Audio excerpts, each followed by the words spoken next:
Assalamualaikum warahmatullahi wabarakatuh. Perkenalkan nama saya Dia Ulhaq dengan NIM 122305334 kelas 2A Ilmu Hukum. Di sini saya akan mempresentasikan materi-materi dari pengantar hukum Indonesia, di mana terdapat 8 bab yang saya akan presentasikan. Yang pertama ada pendahuluan, yang kedua ada hukum dalam arti tata hukum Indonesia, hukum positif Indonesia, yang ketiga ada sejarah perkembangan hukum di Indonesia dan politik hukum nasional, yang keempat ada sumber hukum positif Indonesia, yang kelima ada pengenalan hukum perdata, yang keenam ada pengenalan hukum adat di Indonesia, yang ketujuh ada pengenalan hukum dagang, dan yang terakhir ada pengenalan hukum Islam. Oke, yang pertama ada pendahuluan, latar belakang. Yang pertama ada latar belakang. Apa itu hukum? Menurut Kansil, dijelaskan hukum adalah rangkaian peraturan-peraturan mengenai tingkah laku orang sebagai suatu anggota masyarakat secara sadar atau tidak sadar.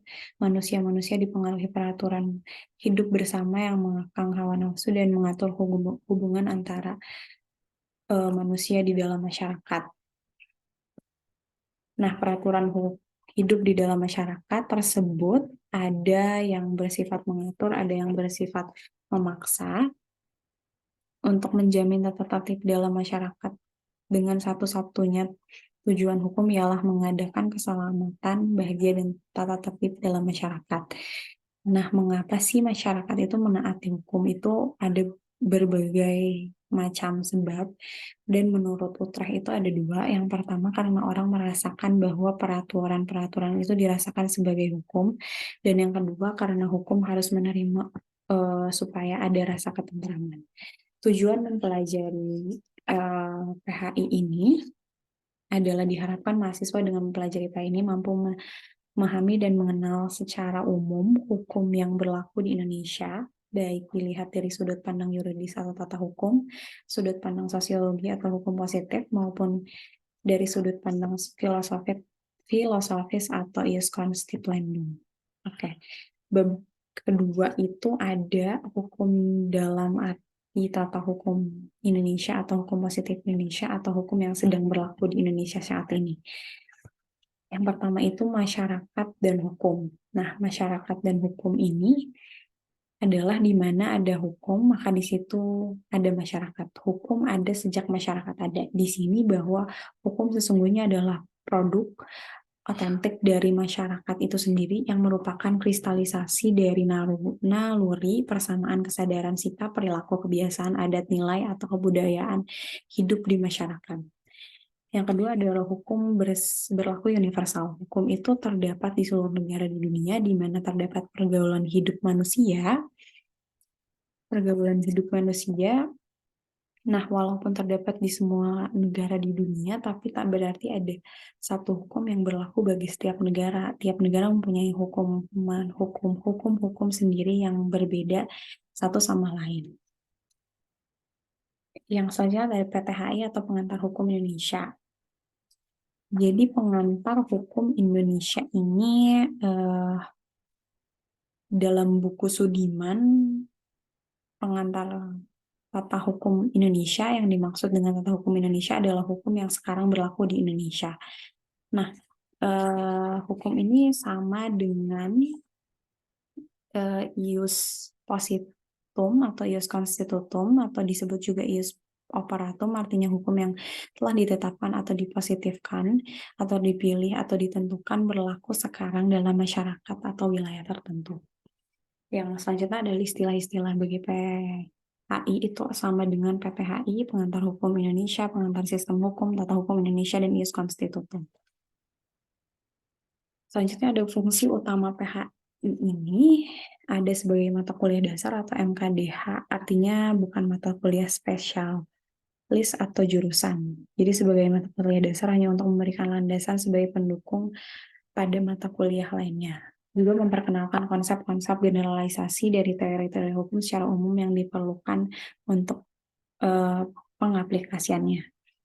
Tujuan mempelajari PHI untuk mempelajari hukum Indonesia, maksudnya untuk mengetahui hukum yang sedang berlaku di Indonesia sekarang atau hukum positif atau ius constitutum. Nah, konsep Sebelumnya ada perbedaan dari PIH dan PHI ini. Jika dilihat dari perbedaannya, jadi PIH itu membahas dan mempelajari dasar-dasar hukum secara umum, tapi berlaku secara universal, di mana mempelajari sejarah dan lain-lainnya. Sedangkan jika PHI ini tuh lebih rinci, sama mempelajari tentang sejarah dan lain-lain itu semua, tetapi lebih rinci mempelajari tentang tata hukum yang berlaku di Indonesia. Ada konsep survei udara. Nah, konsep survei udara ini jika dalam mempelajari PHI ini kita ibarat sedang survei udara ketika kita melihat Taman Mini Indonesia Indah, di mana kita bisa melihat pulau-pulau seluruh Indonesia secara menyeluruh, tetapi luarnya saja, dalam bentuk luarnya saja.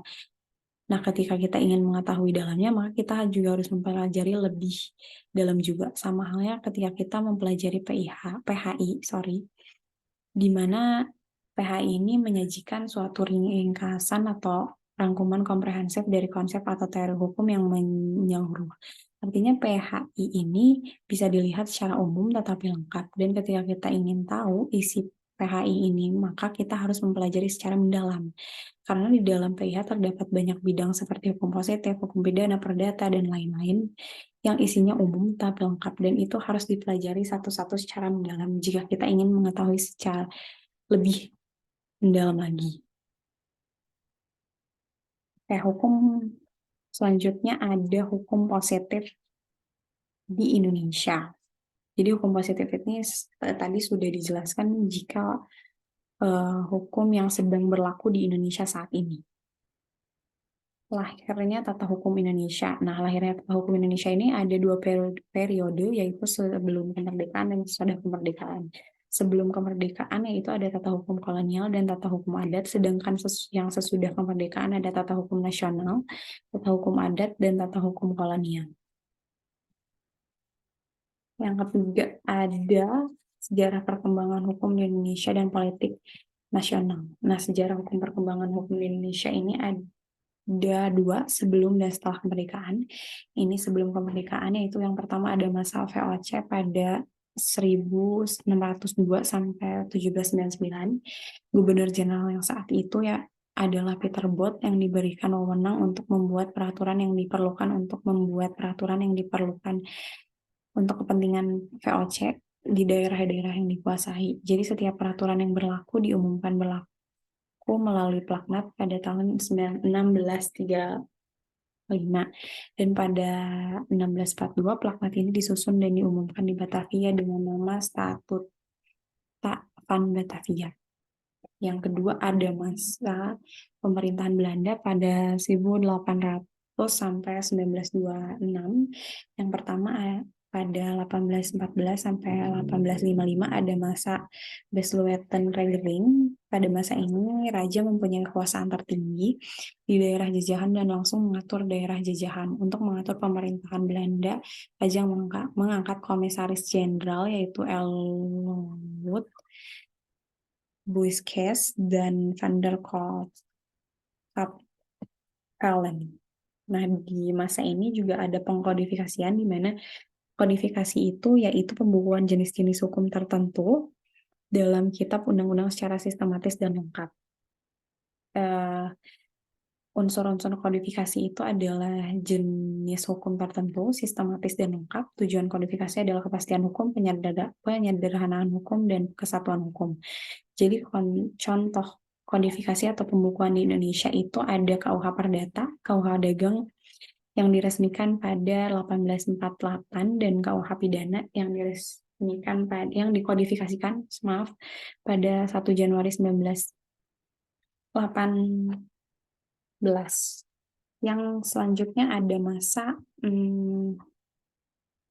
sebelumnya di masa Besluitenregeling ini menghasilkan peraturan-peraturan di mana ada 3, yaitu AB atau Algemeen Bepalingen van Wetgeving atau ketentuan umum tentang peraturan perundang-undangan.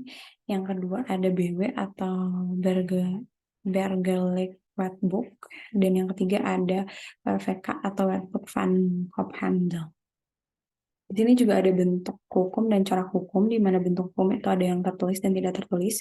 Corak hukum itu ada 3, yaitu unifikasi, yaitu berlakunya suatu sistem bagi setiap orang dalam satu satuan kelompok atau suatu negara. Contohnya ada Undang-Undang Nomor 1 Tahun 1974 tentang perkawinan, dan yang kedua ada dualistes, yaitu berlakunya dua sistem hukum bagi dua kelompok sosial yang berada di dalam suatu kelompok sosial atau negara. Contohnya ada pasal 131, dan yang terakhir ada pluralistis, yaitu berlakunya bermacam-macam sistem hukum bagi kelompok-kelompok sosial yang berbeda di dalam kesatuan kelompok atau satu negara. Contohnya hukum waris. Masa yang kedua ada masa Regering Reglement atau RR pada 1855 sampai 1926.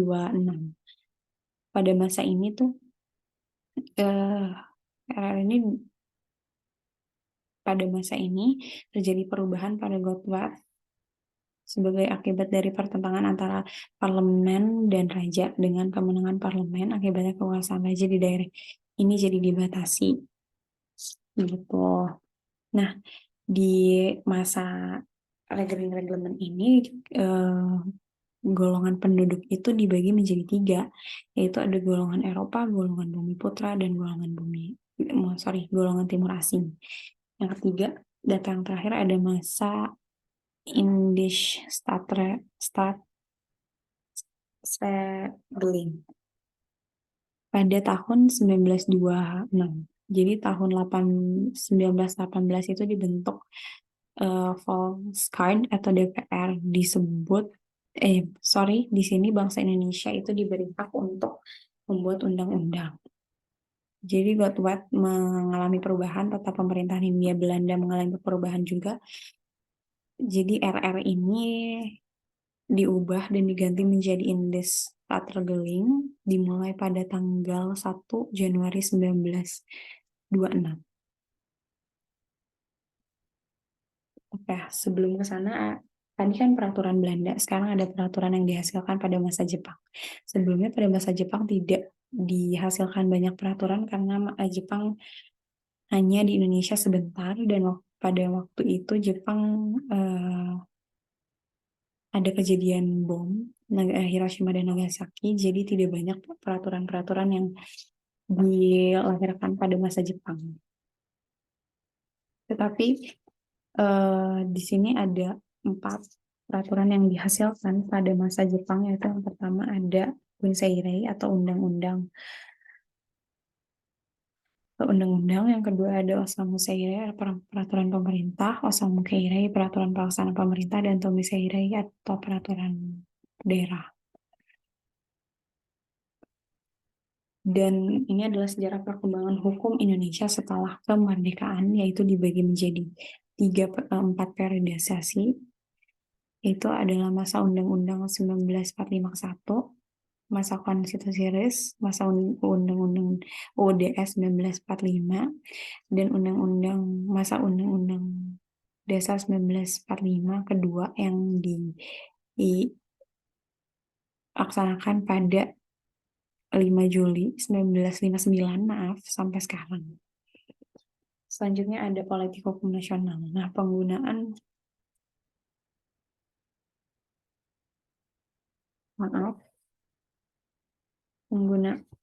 di sini ada penggunaan istilah politik sering.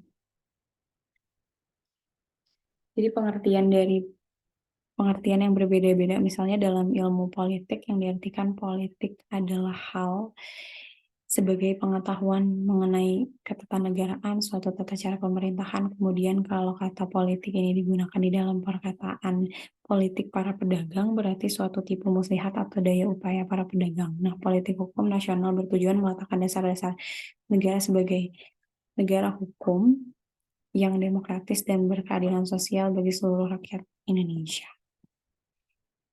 Nah, selanjutnya ada hukum 24, ada hukum positif, di mana ada tata urutan perundang-undangan. Yang pertama Undang-Undang Dasar Republik Indonesia 1945. Jadi UUD 1945 ini sebagai sumber hukum tertinggi di Indonesia atau supremasi law yang ditaati baik oleh rakyat maupun alat-alat pemuat perlengkapan negara. Yang kedua ada ketetapan MPR atau ketetapan Majelis Permusyawaratan Rakyat.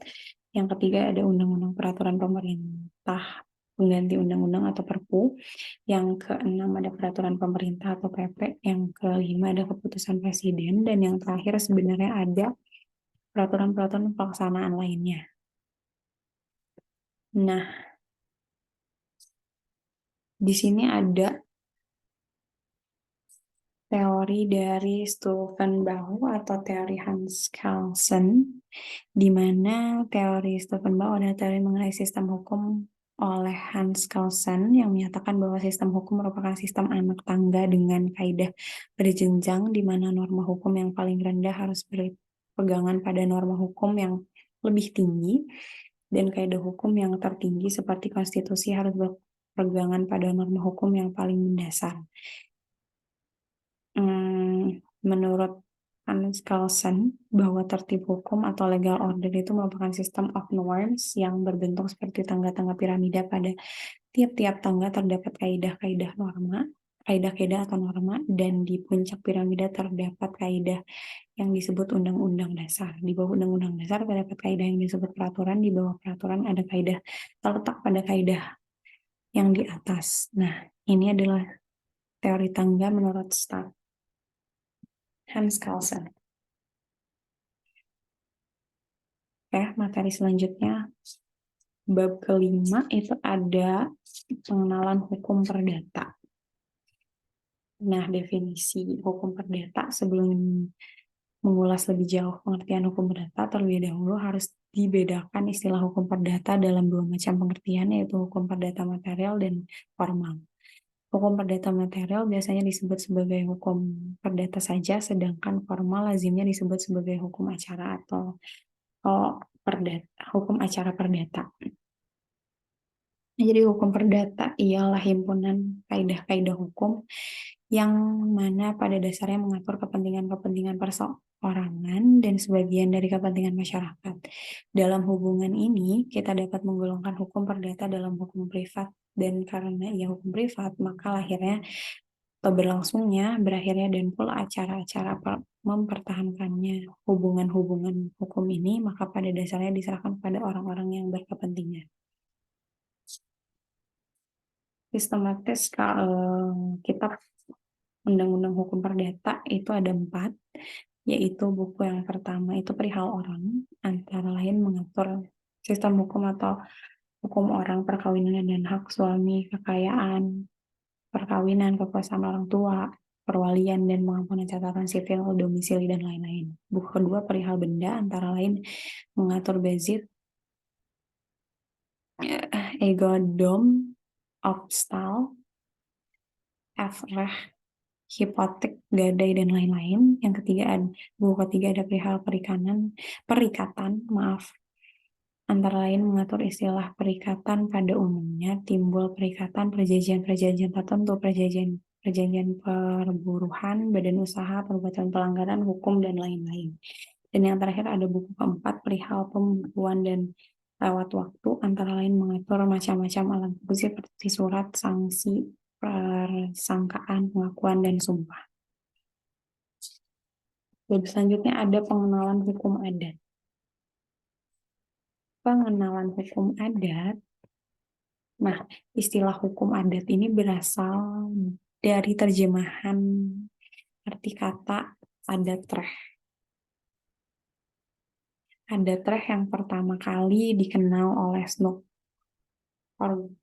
Roye, kemudian dipakai juga oleh pengarang-pengarang lainnya seperti Nedenberg, J. Ball, dan lain-lain. Tetapi kesemuanya ini memakai masih secara sambil lalu dan hanya untuk hukum Indonesia asli, terlepas dari akibat pengaruh-pengaruh dari luar seperti pengaruh agama. Van Vollenhoven lah yang memakainya secara sadar dan mempertahankannya sebagai istilah yang setepat-tepatnya untuk kaidah-kaidah yang dimaksudkan itu. Karena kaidah-kaidah ini sesungguhnya tidak diberikan bentuk undang-undang dan peraturan-peraturan tertulis lainnya. Sejak itu, istilah adat reh memperoleh kedudukan yang tepat untuk menunjukkan kaidah-kaidah pergaulan hidup yang berlaku bagi golongan pribumi atau Indonesia yang disatukan pihak memberi akibat hukum dan karena hukum, dan di lain pihak masih dalam bentuk kebiasaan dan karenanya ada. Oke, hukum adat ini yang pertama itu ada sebentar. Yang pertama itu ada bentuk hukum adat, di mana hukum adat itu secara tertulis dan tidak tertulis. Yang kedua ada sifat hukum adat, yaitu non-legis religius, komunal atau kemasyarakatan, konkret atau nyata. Yang keempat ada participle cosmes, dan yang kelima ada tunai atau kontan. Nah, dasar hukum dari hukum adat ini adalah pasal 11 AB, yang kedua ada pasal 73, 75, 3 redaksi lama RR 1815 IS ayat 2 sub B, yang isinya adalah golongan hukum Indonesia atau asli dan golongan timur asing berlaku hukum adat mereka. Yang ketiga ada pasal 141 UUD 1950, ada pasal 2 APUUD 1945, dan yang terakhir ada Undang-Undang Nomor 14 Tahun 1970 tentang ketetapan pokok-pokok kekuasaan kehakiman. Oke, yang ketujuh itu ada pengenalan hukum dagang. Jadi hukum dagang ialah aturan-aturan hukum yang mengatur hubungan orang yang satu dengan yang lainnya, khususnya dalam perniagaan. Hukum dagang adalah hukum perdata khusus pada mulanya kaidah hukum yang kita kenal sebagai hukum dagang saat ini mulai muncul di kalangan kaum pedagang sekitar pada abad ke-17. Kaidah-kaidah hukum atau norma-norma hukum tersebut sebenarnya merupakan kebiasaan di antara mereka yang muncul dalam pergaulan di bidang perdagangan. Oke, sumber-sumber hukum dagang itu ada. Hukum dagang Indonesia terutama bersumber pada yang pertama itu hukum tertulis yang dikodifikasikan, ada Kitab Undang-Undang Hukum Dagang atau Wetboek van Koophandel Indonesia, dan yang kedua ada Kitab Undang-Undang Hukum Sipil atau Burgerlijk Wetboek Indonesia atau BW. Dan yang kedua ada hukum tertulis yang belum dikodifikasikan, yaitu peraturan perundangan khusus yang mengatur tentang hal-hal yang berhubungan dengan perdagangan, sifat hukum dagang yang merupakan perjanjian yang mengikat pihak yang mengadakan perjanjian. Nah, di sini juga ada sistematika KUH dagang, yaitu ada 2, yaitu kitab pertama berjudul Tentang Dagang Umumnya yang memuat 10 bab, dan yang kedua ada kitab kedua berjudul Tentang Hak-Hak dan Kewajiban-Kewajiban yang terbit dari pelayar yang berisi 13 bab. Oke, dan di sini ada materi terakhir, yaitu pengenalan hukum Islam. Nah, di sini ada Al-Ahkam dan Al-Khamsah. Al-Khamsah ini biasa disebut hukum taklifi. Nah, hukum taklifi adalah ketentuan yang menuntut para mukallaf atau orang yang dipandang oleh hukum cakap melalui perbuatan hukum baik dalam bentuk hak, kewajiban maupun larangan. Hukum taklifi ini ada 5, yaitu yang pertama wajib, di mana perintah yang harus dipatuhi jika dikerjakan mendapat pahala, jika tidak dikerjakan mendapat dosa. Yang kedua ada sunnah, di mana jika dikerjakan mendapatkan pahala, jika tidak dikerjakan tidak mendapatkan dosa. Yang ketiga ada haram, jadi haram itu larangan keras, tidak boleh dilakukan, jika dilakukan atau dikerjakan mendapat dosa, jika ditinggalkan itu bisa mendapat pahala. Yang keempat ada makruh, tidak keras, jadi jika dikerjakan berdosa, tidak dikerjakan mendapat pahala. Dan yang terakhir ada mubah, halal atau jaiz. boleh dikerjakan, boleh ditinggalkan. Jika dikerjakan tidak apa-apa juga. Kalau tidak dikerjakan juga tidak mendapatkan dosa. Oke, mungkin sekian pemaparan materi dari saya, presentasi dari saya. Sekian. Mohon maaf bila banyak kesalahan, mohon maaf bila banyak kekurangan. Sekian dan terima kasih. Assalamualaikum warahmatullahi wabarakatuh.